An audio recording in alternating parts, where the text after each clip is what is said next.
안녕하십니까. 잘 들리시나요?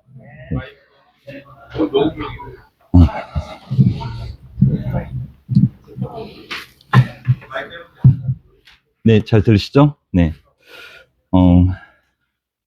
우선 새해 첫 발제를 맡게 돼서 너무 영광이고요. 오늘은 중소기업의 이제 복리후생이라는 그런 주제를 가지고 한번 얘기를 나누기를 원하는데,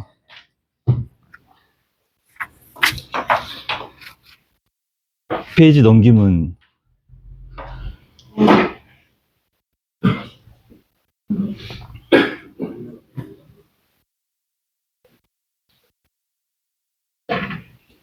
네, 다음 넘겨주시고요. 네.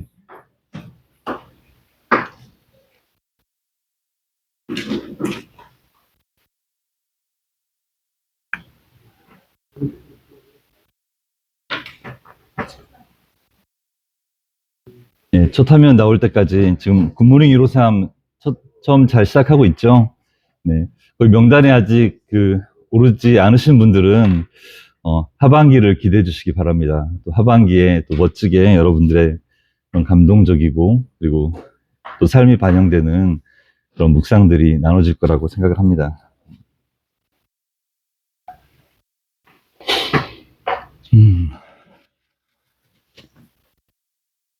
네, 처음인 경우는 좀 약간의 이런 경우들이 있는 것 같아요. 순차게 오셔가지고 자주 쉬라고 지금 좀. 네. 조금 시간이 걸립니다. 우리가 복리후생 하면은 사전에 그럼 잠깐 얘기 나누면, 복리후생 하면은 뭐 대기업이나 어느 정도 규모를 갖춰야지 있는 거지라는 생각을 우리가 하기 쉬워요. 그렇지만 1인 기업이 1인 기업을 딱 넘어서는 순간, 직원을 한 명 뽑는 순간, 직원 모집을 들어가는 순간 이 회사는 어떤 복리후생이 있지라는 것을 취업하는 근로자들은 당연히 찾습니다. 그렇기 때문에 아무리 소기업이라 하더라도 준비가 분명히 필요하고요. 그런 면에서 오늘 우리 회사, 내가 지금 경영하는 이런 킹덤 컴퍼니 회사가 어떤 코어 밸류와 또 어떤 미션을 가지고 있는지를 정말 명확히 하고 있는가, 그리고 그렇다면 우리 회사에 맞는 복리후생은 어떻게 세팅을 해나갈 것인가라는 것을 오늘 생각해 보는 게 가장 핵심이거든요. 저는 지금 현재 이제 굿프루덴셜이죠. KB라이프의 지금 영업이사로 이제 25년째 있으면서 되돌아보니까 이런 헬스케어 관련된 일들을 예전에 제가 취재할 때부터 해왔더라고요. 그러다 보니 같이 이제 헬스케어 서비스 회사를 지금 운영하게 됐습니다. 네, 다음 페이지부터 갑니다. 네, 오늘 주제 성경 말씀은 에베소서 5장 29절에 30절, 누구든지 언제나 자기 육체를 미워하지 않고 오직 양육하여 보호하기를 그리스도께서 교회에게 함과 같이 하나니 우리는 그 몸의 지체임이라. 우리가 대표님들께서 직원분들에게 그렇게 소중하다고 얘기는 하는데, 어떤 우리 회사의 어떤 제도나 여러 가지 진행하는 실제 삶에서 그런 것들이 느껴지지 않는다면 직원들은 회사 소개할 때와 실제 같이 동행할 때 일관성에 대해서 공감하기가 많이 어려울 거예요. 그래서 정말 이 회사와 대표를 만났을 때 느꼈던 것들이 실제 회사를 경영하면서도 또 근무하면서도 느낄 수 있는가가 굉장히 중요한 포인트로 생각하고요. 어느 교회를 보니까 이제 베이직이라는 것을 그렇게 표현했더라고요. Brother and Sister in Christ. 해서 주님 안에서 형제 자매임을 이제 삶으로 실천하는 게 우리 크리스찬의 또 베이직이다, 이렇게 얘기를 하는데, 정말 그런 삶이 우리 근무하는 직원들도 똑같이 느낄 수 있는지 한번 보겠습니다. 네, 다음 페이지죠. 우선 복리후생제도 하면 좀 신경이 좀 쓰일 거예요. 어떻게 직원들에게 소개를 할 것인가. 근데 복리후생은 여러분들 다 알다시피 일반 구직자들은 회사를 선택할 때 첫 번째는 급여, 두 번째는 복리후생 이렇게 바로 시선이 갑니다. 궁금해합니다. 근데 물론 우리 킹덤 컴퍼니 경영자 분들께서는 기업을 경영하실 때 그 이외에도 우리 회사의 핵심 가치는 무엇이고 우리는 왜 존재하고 우리는 어떤 기준과 원칙을 가지고서 이 회사를 운영할 것인가 또는 소비자를 대할 것인가를 당연히 강조하고 또 대표님들의 어떤 인격과 그런 부분들이 면접이나 과정에서 드러날 거예요. 그렇지만 일반 구직자들이 보는 이 급여와 그 복지 혜택 같은 것들을 간과하는 것은 또 우리가 아닌 거라고 생각합니다. 복리후생은 직원들에게 지급한 임금 이외에 모든 보상을 얘기하는 어떤 간접 보상이죠. 그런데 그 법정 복리후생들은 의무기 때문에 다들 하고 계세요. 4대 보험, 유급휴가, 휴가, 퇴직금 제도 이렇게 하고 있는데 우리가 얘기하는 것은 지금 오늘 얘기하는 법정 외 복리후생이죠. 그래서 일종의 이제 회사에서 지원하는 제도인데 예를 들면 이제 건강검진, 직원들 건강검진, 또는 뭐 휴가비, 또는 유류비, 또는 뭐 어느 회사는 이제 부서에 따라서 휴대폰 통신비를 지원하기도 하고, 또 점심 식사, 또 자녀 학자금, 또는 자기개발비, 뭐 야유회, 뭐 동아리 활동, 그리고 단체 보험 이런 것들을 복리후생에 넣기도 합니다. 그리고 복리후생을 크게 성격적으로 둘로 나누면 경제적 복리후생하고 비경제적 복리후생으로 나눌 수 있는데요. 경제적 복리후생은 방금처럼 일정 비용이 기업에게 들어가는 겁니다. 그래서 기업이 그 비용을 부담해서 어떤 직원들의 보험이나 아니면 퇴직금이나 또 휴양시설 같은 것들 제공하는 것들을 준비해서 직원들이 누릴 수 있게 하는 거죠. 그런데 또 비경제적 복리후생도 굉장히 중요합니다. 회사의 문화를 만들어 나가는데 일종의 이제 같이 근무하면서 서로가 더 행복하고 그리고 서로가 더 우리 회사에 대한 만족도를 높이기 위한 일종의 아이디어를 만들어 나가는 거죠. 그래서 직무수행에 여러 의사결정들을, 권한들을 직원들한테 부여해서 근무 시간에 대한 어떤 자율성을 부여한다거나 그런 내용들을 하기도 합니다. 네, 다음 페이지요. 이 복리후생 제도를 세워나갈 때 주의할 사항들이 있어요. 우선은 효과가 그 근로자의 사기 증진과 또 성과를 이로 인해서 성과도 올라가고 또 이직률을 낮추는 효과들도 있거든요. 근데 다른 회사에서 이런 거 하니까 우리도 할까? 또는 직원들이 이거 원하니까 우리도 할까? 그건 아니라는 거예요. 이건 한정된 자원을 우리 회사에 맞게 적절하게 써야 되는데 처음에 결정할 때 만약에 복리후생을 수많은 복리후생들이 검색해보면 나오지만 우리 회사에서 단 하나만 딱 한다면 뭘 할 것인가를 고민을 해보시고요. 그리고 하나를 더 한다면 뭘 더 할 것인가. 이 두 개를 원픽, 투픽을 찾는 게 되게 중요합니다. 그래서 지원해주는 개수 제도들이 많은 게 중요한 게 아니라 뭐 직원들 뻔히 다 보이거든요. 이거 해봐야 뭐 소용도 없고 나하고 해당도 안 되는 거고 이건 뭐 휴양시설, 뭐 호텔 할인 이런 것들은 우리 회사가 아니어도 이미 통신사에서든 어디서든 다 하고 있는데 굳이 뭐 저런 걸 무슨 복리라고 복지라고 얘기하나. 그렇게 되면 이미 무의미한 그런 제도가 돼버리기 십상입니다. 가장 중요한 게 오늘 내용의 가장 중요한 부분이 우리 회사에 맞는가 그리고 우리 회사에 정말 어울리는가 이 부분을 한번 보셨으면 좋겠고요. 이미 여러분들 중에는 회사의 이런 복지나 복리후생들을 잘 정비되신 회사들도 있을 거예요. 하지만 수정이 필요한 부분도 있고 그리고 새로 또 만들어야 되는 부분도 있다고 생각합니다. 복리후생이라는 이 제도를 통해서 그냥 어느 회사가 하니까 그거 좋아하는 것 같더라 하는 게 아니라 우리 회사가 추구하는 철학, 또 우리 회사가 추구하는 방향성에 대해서 복리후생 제도 또한 메시지가 돼야 됩니다. 그래서 하나의 우리 회사의 문화가 되고 브랜딩이 되어야 되는데 즉 회사가 추구하는 방향과 맞고 또 회사가 그걸 한번 선포했으면 감당할 수 있으셔야 돼요.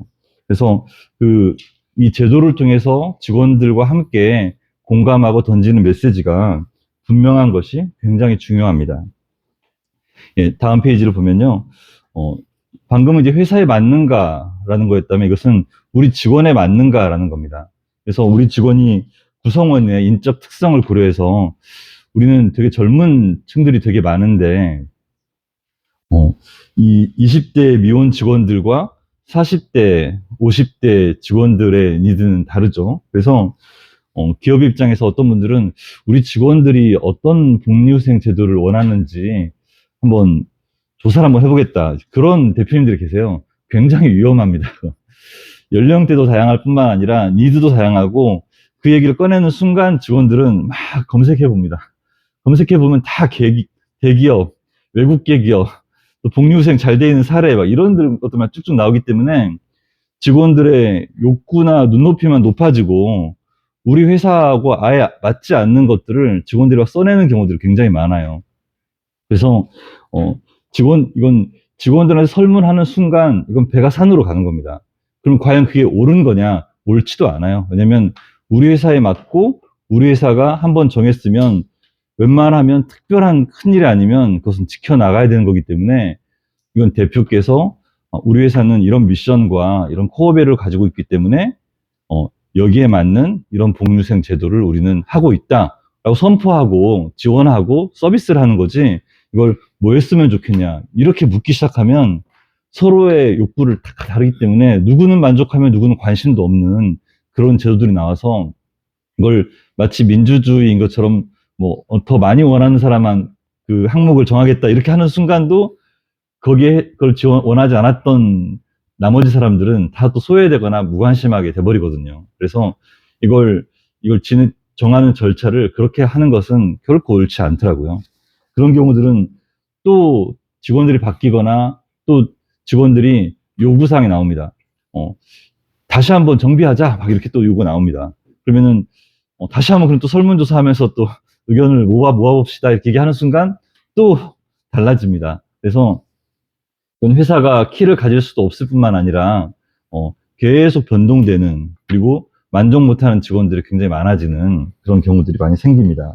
그리고 금전적인 복리후생을 이렇게 중간중간 끼워 넣는 것은 직원들도 이렇게 뻔히 알기 때문에 이거 원래 우리한테 주려고 했던 것을 이렇게 복리처럼 해서 이렇게 연봉 쪼개기 하는 거 아니야라고 하는 순간 이제 회사가 뭔가 지원하려고 했던 것 자체가 의미가 되게 퇴색해 버릴 수도 있죠. 네.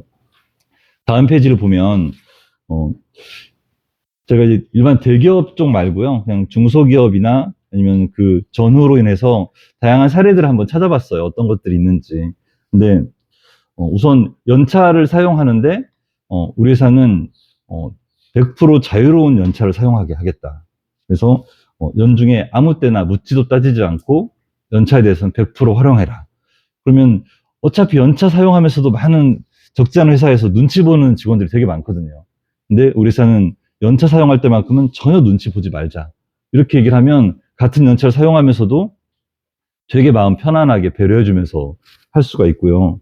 그리고 중소기업들은 보통 이제 아주 장기 근속하는 경우들은 소수에 불과하기 때문에 보통 일반 큰 회사들은 10년 이상의 장기 근속 보통 그렇게 위로나 아니면 격려를 해준다면 중소기업들은 5년 근속 이렇게 해도 괜찮을 것 같아요. 5년 근속하면 어떤 작은 선물, 또 어떤 의미 있는 선물 같은 것들을 주고 10년 근속할 때는 이제 가족들하고 같이 뭔가 할 수 있는 그런 여행이나 그런 것들을 지원한다든지 그리고 명절 선물 지급인데 우리가 해마다 그 명절 때가 되면은 저녁에 퇴근할 때 다들 이렇게 쇼핑백 하나씩을 들고 가잖아요. 이게 가족한테 들고 가는 거거든요. 근데 뭘 들고 가느냐가 또 그 회사에서 얼마만큼 마음을 썼느냐로 나타나더라고요. 그래서 가족이 무엇을 들고 가게 할 것인가.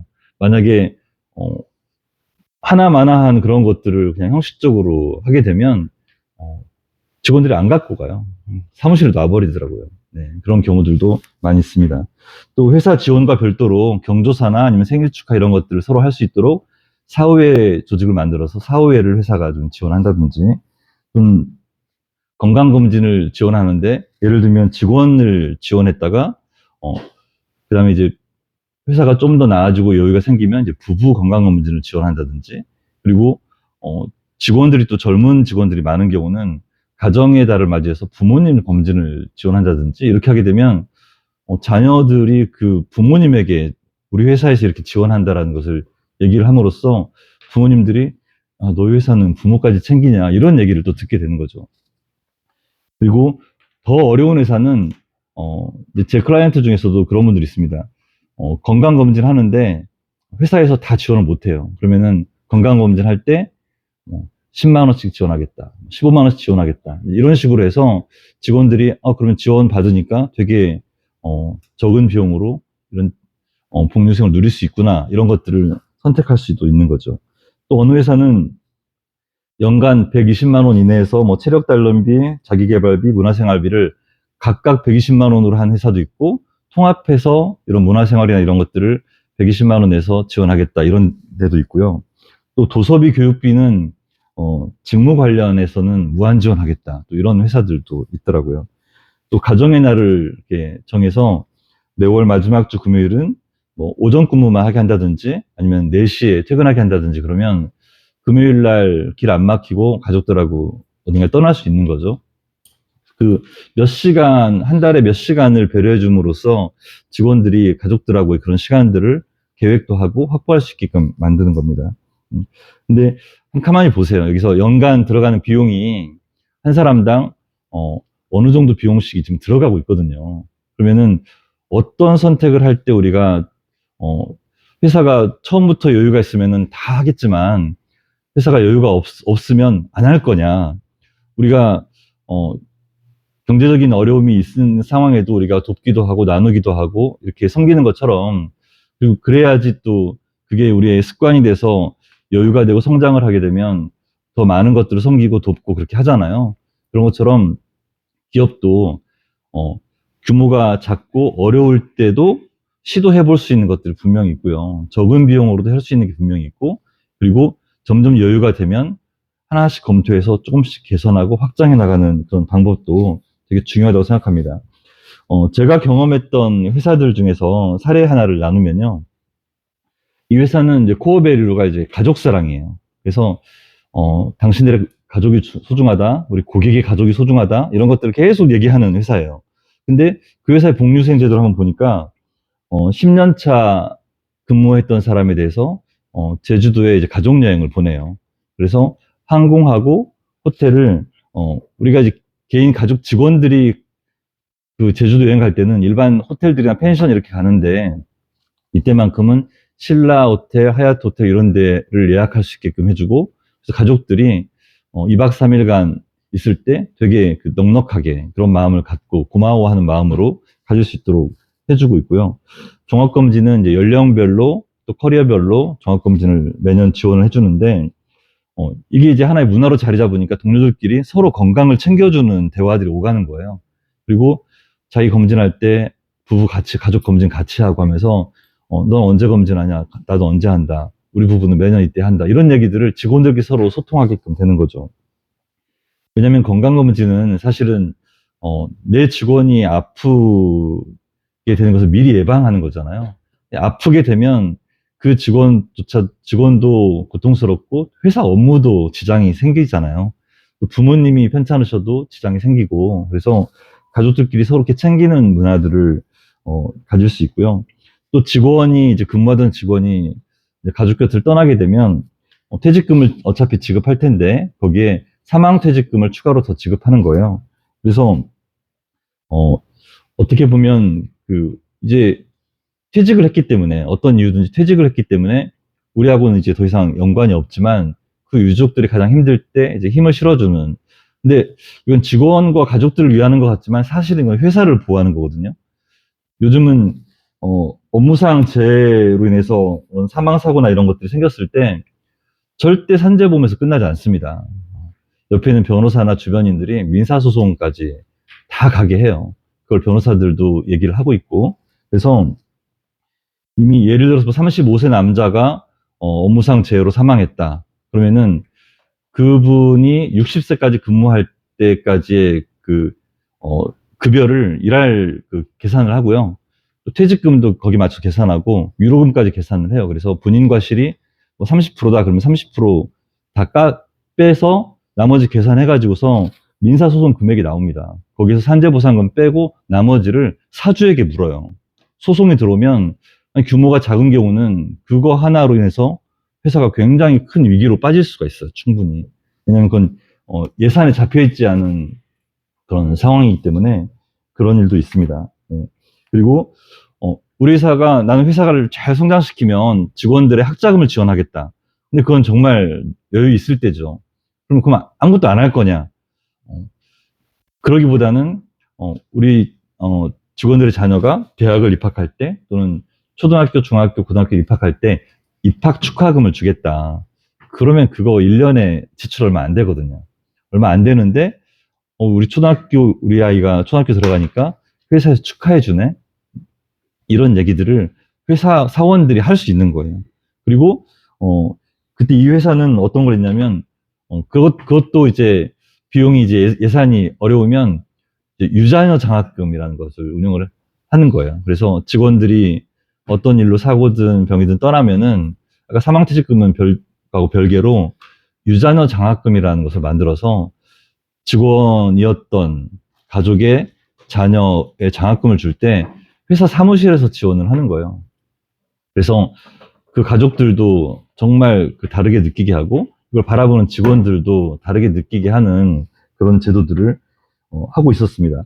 이 회사의 공통적인 메시지는 아까 코어 배려와 그런 미션이 가족 사랑, 또 직원 사랑 이런 것이었기 때문에 이 제도들을 가만히 보면은 가족까지 제도에 연관되어 있는 것들을 좀 느낄 수가 있어요. 그리고 이건 하나의 베네핏을 넘어서 메시지가 되고 있고 문화가 되고 있는 걸 볼 수 있습니다. 그래서 이런 내용들은 회사의 성장에 따라서 운영하면서 개선하고 확대하는 그런 정책들을 펴나가면 좋을 거라고 생각합니다. 네. 다음 페이지 보면 이제 마지막으로 이제 복리후생을 이제 그러면 회사는 이제 비용 처리는 어떻게 할 거냐? 그러면 세법상으로 복리후생 비용 처리 항목은 되게 작습니다. 되게 작지만 예를 들면 직원이 없는 1인 개인 사업자 같은 경우는 복리후생이라는 항목이 아예 없습니다. 그냥 업무 추진비, 영업비 이런 개념으로 가는 거지. 직원이 없는데 사대보험을 준 정직원이 있을 때 또는 그런 아르바이트 직원이 있을 때 복리후생이라는 게 적용되기 때문에 그리고 직원이 있는 이제 개인 사업자 같은 경우는 이제 10대 이런 것들은 복리후생 성격으로 당연히 볼 수가 있고요. 그리고 복리후생 비용이 중요한 것은 이게 제한이 없어요. 복리후생비로 얼마를 책정된다라는 제한이 없습니다. 경조사나 이런 것들은 얼마를 넘지 않아야 된다, 업무 추진비, 영업비 다 제한이 있는데 복리후생비는 어느 정도 그 제한선을 딱 정하지는 않고 보통 직원 인당 급여의 연 급여의 한 10%를 넘지 않는 게 적절하다. 이 정도만 가이드라인만 나와 있기 때문에 대표 본인의 식대를 지출한 것은 그건 복리후생이 아니죠. 그건 사용인이기 때문에 복리후생이 아니고 그건 업무 추진비, 영업비 이런 식으로 계산이 되는 거죠. 네. 뒷페이지를 넘기면 우리 이렇게 방금처럼 지원하는 여러 가지 직원들한테 지원하는 제도들이 명절날 지급하는 선물, 결혼기념일, 또 직원들 생일 문화상품권, 또 체육대회 때 행사 진행은 복리후생비지만 경품 이런 것들은 복리후생비로 복리후생 제도에는 들어가지만 경품은 복리후생비로는 처리를 못해요. 이런 것들은 여기 나와 있는 항목들은 야근한 여직원의 택시비 이게 복리후생비 아닙니다. 그런 것들은 또 종업원 주택자금에서 대출금 이자 보전액 이런 것들은 지급을 하지만 아마 그 회사에서도 경험해보시면 지급하면서 직원들한테 다 서명 받잖아요. 그래서 근로소득세에서 과세 처리를 다 합니다. 그러면 그렇게 처리하니까 나는 안 하겠다. 그런 직원 한 번도 없습니다. 지원 받고 그것은 감사하게 생각하는 거죠. 네. 법인의 규모가 이제 어느 이상 커갈 경우는 이제 직원한테도 소득에 포함되지 않게 하고 회사도 과세되지 않게 하는 사내 근로복지기금을 만들 수가 있습니다. 그것은 이제 규모가 작을 때는 그렇게 적절치는 않고 안정되어 가고 규모가 커질 때 사내복지기금 쪽으로 자금들을 모아서 이런 것들을 지원할 수 있게 하게 되면 직원이나 회사가 다 비과세가 되는 겁니다. 네, 여기까지 오늘은 좀 마무리를 해보겠고요. 네, 토론을 위한 질문이 그 페이퍼로 나간 거하고 조금 달라졌는데 첫 번째 토론 내용은 우리 회사에서 적용하는 복리후생 제도가 있다면 어떤 게 괜찮더라 라는 것들을 테이블별로 한번 나눠주시고요. 두 번째는 우리 회사가 추구하는 그런 철학과 방향성에 맞는 이런 메시지가 될 수 있는, 문화가 될 수 있는 그런 복리후생은 어떤 게 있을까라는 것을 한번 여러분들 회사의 미션과 거기에 맞춰가지고서 같이 한번 얘기를 나눠보셔서 오늘 이렇게 소그룹 나눔을 통해서 한번 우리 회사의 복리후생 제도를 한번 검토해보고 돌아보고 또는 아이디어 생각해보는 그런 귀한 시간이 되었으면 좋겠습니다. 지금부터 우리가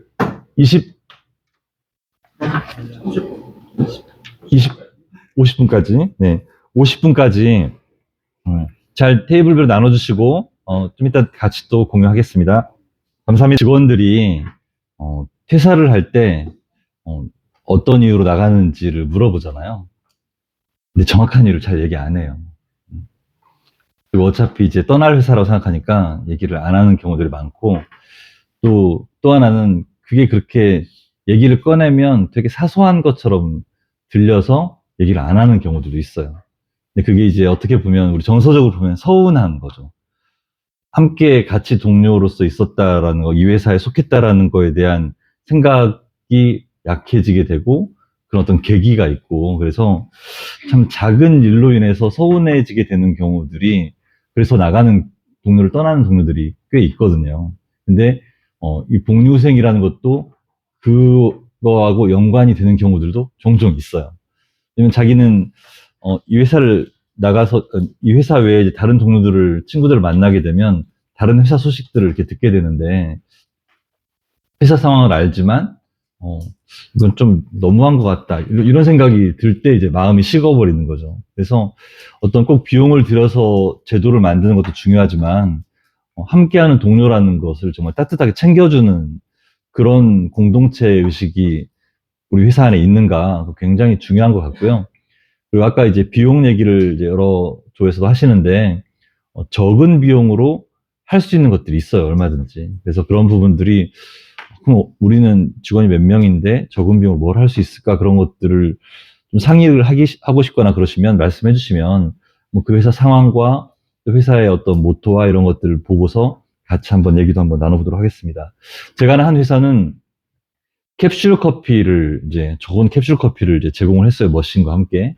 근데 회사가 어려워지니까 그게 너무 부담스러운 거예요.